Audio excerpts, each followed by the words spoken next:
souvent à l'occasion de parler avec des personnes qui m'ont dit que leur enfance a été vraiment très perturbée et qu'ils ont été très malheureux. Je ne sais pas si tu es une exception, si c'est ton cas.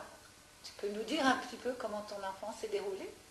Alors là, je pense que je suis effectivement une exception, parce que j'ai vraiment été entouré d'une famille extraordinaire, un père et une mère vraiment aimants, et j'ai vraiment rien à dire, et même une famille allongée, parce que les grands-parents, les tantes, les oncles, tout ça, j'étais pour eux vraiment, je représentais quelque chose d'extraordinaire, parce que mes tantes n'avaient pas d'enfants, j'étais la seule enfant de la famille sur les trois sœurs de maman. Une était décédée à 23 ans, donc n'avait pas eu d'enfant, et les deux autres n'ont pas eu d'enfant. Alors j'étais la seule enfant de la famille. Alors c'est de dire Tu as été gâtée? Combien j'ai été gâtée, entourée et aimée. Et aimée. Ça, j'ai aucun mauvais souvenir de mon enfance. Et tout s'est déroulé de la même façon dans ton adolescence? Dans l'adolescence, c'était toujours un peu plus compliqué. L'adolescence, on a des passages difficiles. Et un passage assez difficile, justement, qui s'est passé, c'est que ma mère était couturière et elle faisait du robe pour des personnes, des clientes. Et un jour, une de ses clientes vient faire son essayage et dit, vous savez, je suis médium. Alors mes parents n'étaient pas très, très ouverts à tout ce qui est religieux, tout. Aucune notion de ce que ça pouvait être. Au contraire, pour moi, c'était une curiosité. J'avais 16 ans, nous n'étions pas avertis, et je dis oui, moi je voudrais savoir. Alors, qu'est-ce que vous voulez savoir? J'aimerais bien savoir quand est-ce que je me marierai. À 16 ans, c'est la première des questions. Et elle me dit, de toute façon, il faut que nous interrogions l'esprit.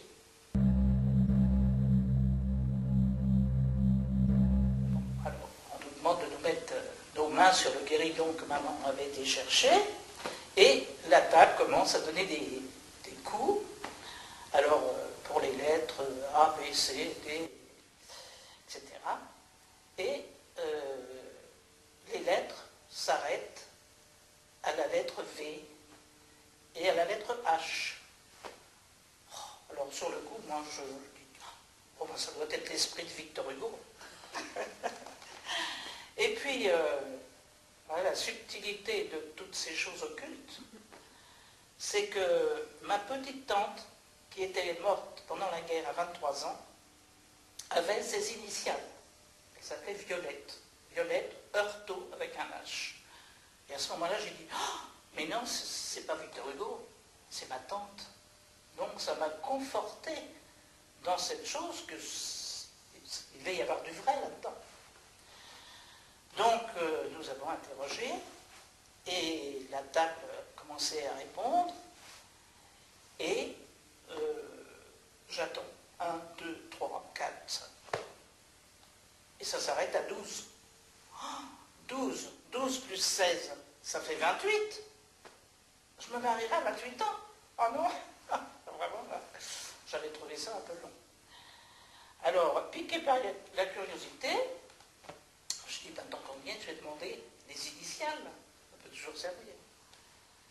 Et la table recommence et s'arrête. P. S. Je dis, très bien, je suis un petit peu au courant. Et puis j'ai pu penser à tout ça parce que j'ai pris ça comme un jeu.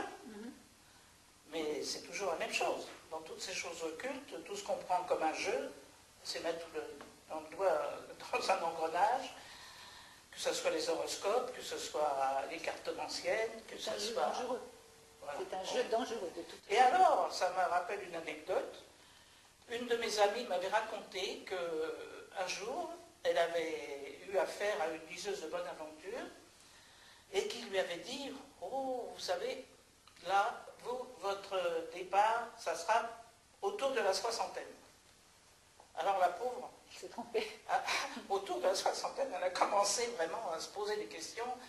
et sûrement une peur intérieure en me disant ça y est, j'en ai plus pour longtemps. Et je pourrais vous dire que maintenant, elle est toujours vivante, et je crois qu'elle a 85 ans. Donc c'est pas toujours exact. Et voilà. Et puis sur ces entrefaites, un an après, j'ai commencé à avoir des angoisses. J'allais prendre des cours de musique à Paris, arrivé au métro. Je ne pouvais pas descendre dans le métro parce que pour moi c'était vraiment descendre sous terre. Et je perdais le souffle, je reprenais mon autobus et je retournais chez moi. C'est une crainte qui te poursuit. J'avais une crainte du sous-sol. Voilà. Et puis des maux d'estomac très très violents. Ma mère m'avait emmené voir une magnétiseuse pour arranger toutes les choses, qui avait dit oh mais elle, de toute façon, elle aura un ulcère à l'estomac. Alors pendant des années, quand j'avais un peu mal à l'estomac, j'ai dit oh, ça doit être mon ulcère. Tout j'ai rien du tout, même à l'âge que j'ai. Et plein de petites choses comme ça. Et comme j'étais, vous le saurez un peu plus tard, j'étais dans le spectacle, j'étais entouré aussi de gens qui cherchaient leur avenir, dans les cartes, et comment on appelle ça l'horoscope. Non, le thème astral. Ah oui. Et une femme m'avait fait mon thème astral. Alors elle avait annoncé par contre que j'aurais 2 enfants. Elle m'avait aussi annoncé 2 mariages. Ah. Là, elle s'est encore trompée. Vous verrez plus tard combien c'est dangereux. Alors voilà, j'ai eu cette expérience qui m'a quand même traumatisé pas mal à partir de 16 ans. Excuse-moi de t'interrompre, mais tous ces malaises et ces symptômes que tu avais, cette peur,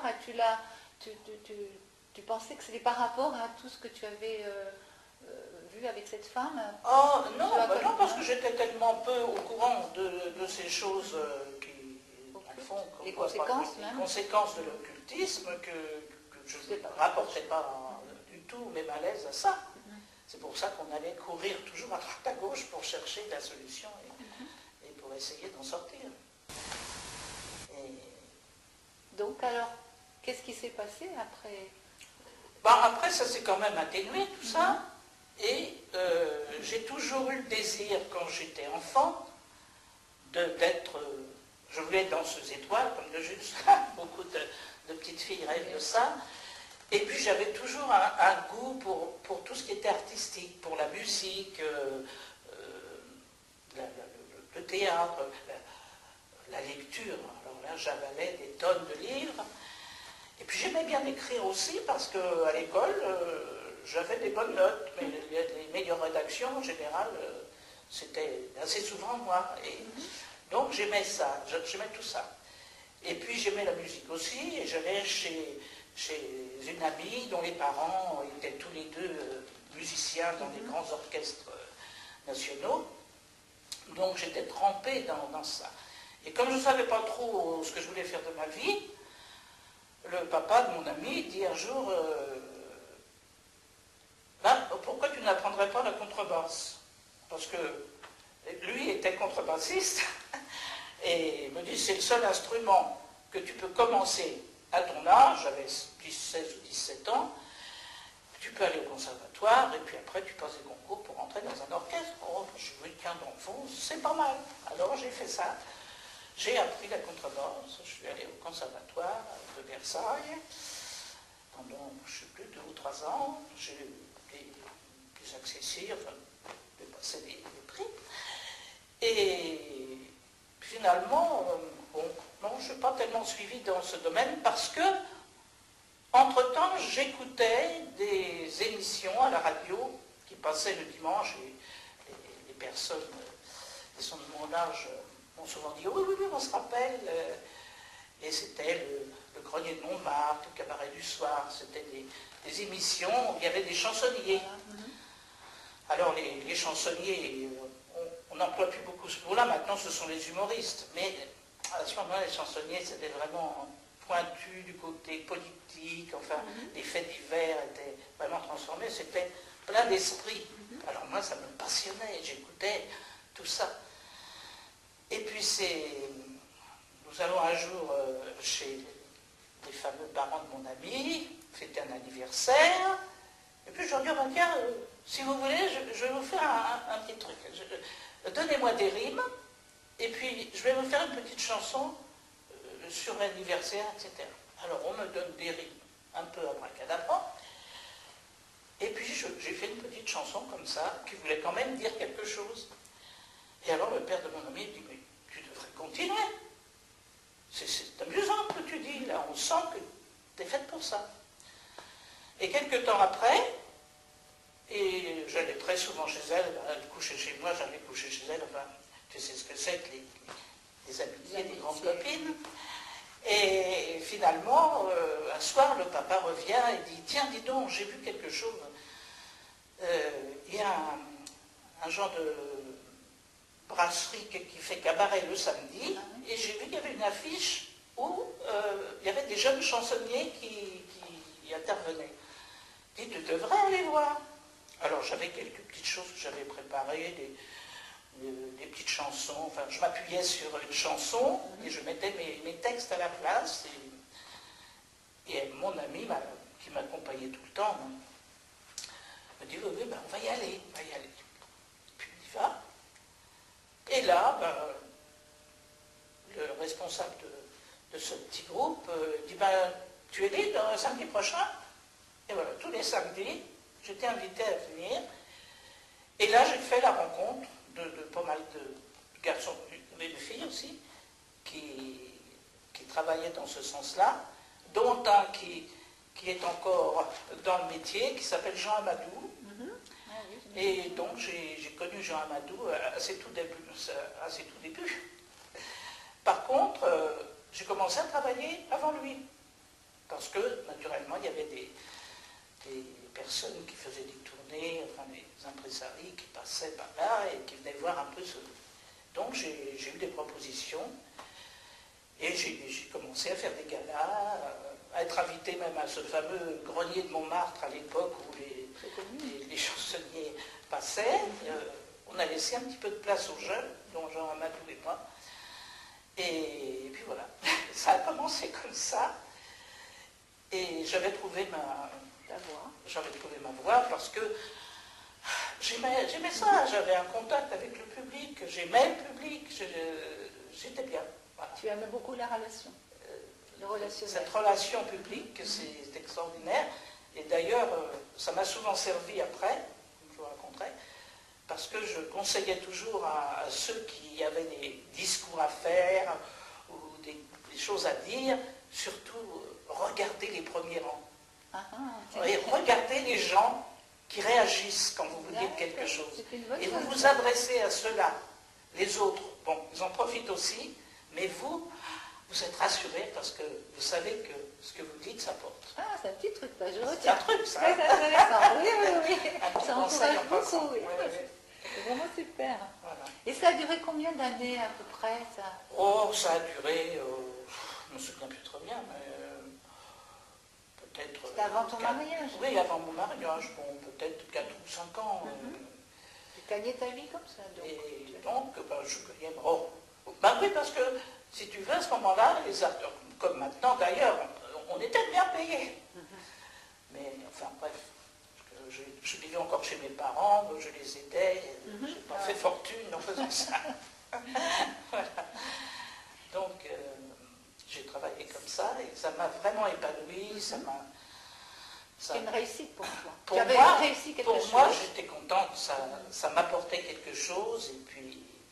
Tu étais quelqu'un. Oui, dans le somme, tu donnais. oui, dans le fond, bébé, qu'est-ce qui se passe en ce moment, justement, que tous ces jeunes ont besoin de se faire voir? Ça va peut-être pas durer longtemps, mais on a besoin d'être reconnus, c'est même pas besoin le fait d'être admiré, adulé, applaudi, c'est le fait d'être reconnu. Et ça, et encore j'étais assez modeste dans mon... parce que j'avais toujours peur, je disais, oh, celui qui passe avant moi quand même, il a quand même plus de talent. Je n'étais pas orgueilleuse, mais j'étais contente de ce que je faisais, ça me plaisait. Tu étais épanouie. C'était pas pour dire, moi je vais réussir, mais... Non, mais c'est important de savoir ce qu'on est capable de faire, Voilà, qui nous apporte de la joie. J'étais contente de voir que j'avais écrit quelque chose, et dans le fond, ça intéressait les gens. Ça plaisait, Voilà. ça apportait Ça plaisait. quelque chose. Oui. Tout à fait. Voilà. Et justement, tu as écrit beaucoup, tu as commencé à écrire, et tu as écrit un poème. Ah ben justement, si tu veux, je l'ai écrit beaucoup plus tard, ce poème, parce que je me suis aperçu que c'était pas seulement la notoriété qui apportait quelque chose. Quand j'ai fait la rencontre dont nous parlerons plus tard, j'ai ouvert mes yeux sur ce genre de choses-là et que j'ai pu le partager d'ailleurs avec un grand humoriste qui est disparu maintenant et qui a lu ça, et je crois que ça lui a fait du bien de savoir qu'il n'y avait pas que la réussite par rapport à un public, mais qu'il y avait une autre réussite. Voilà. Donc j'en ai fait un peu.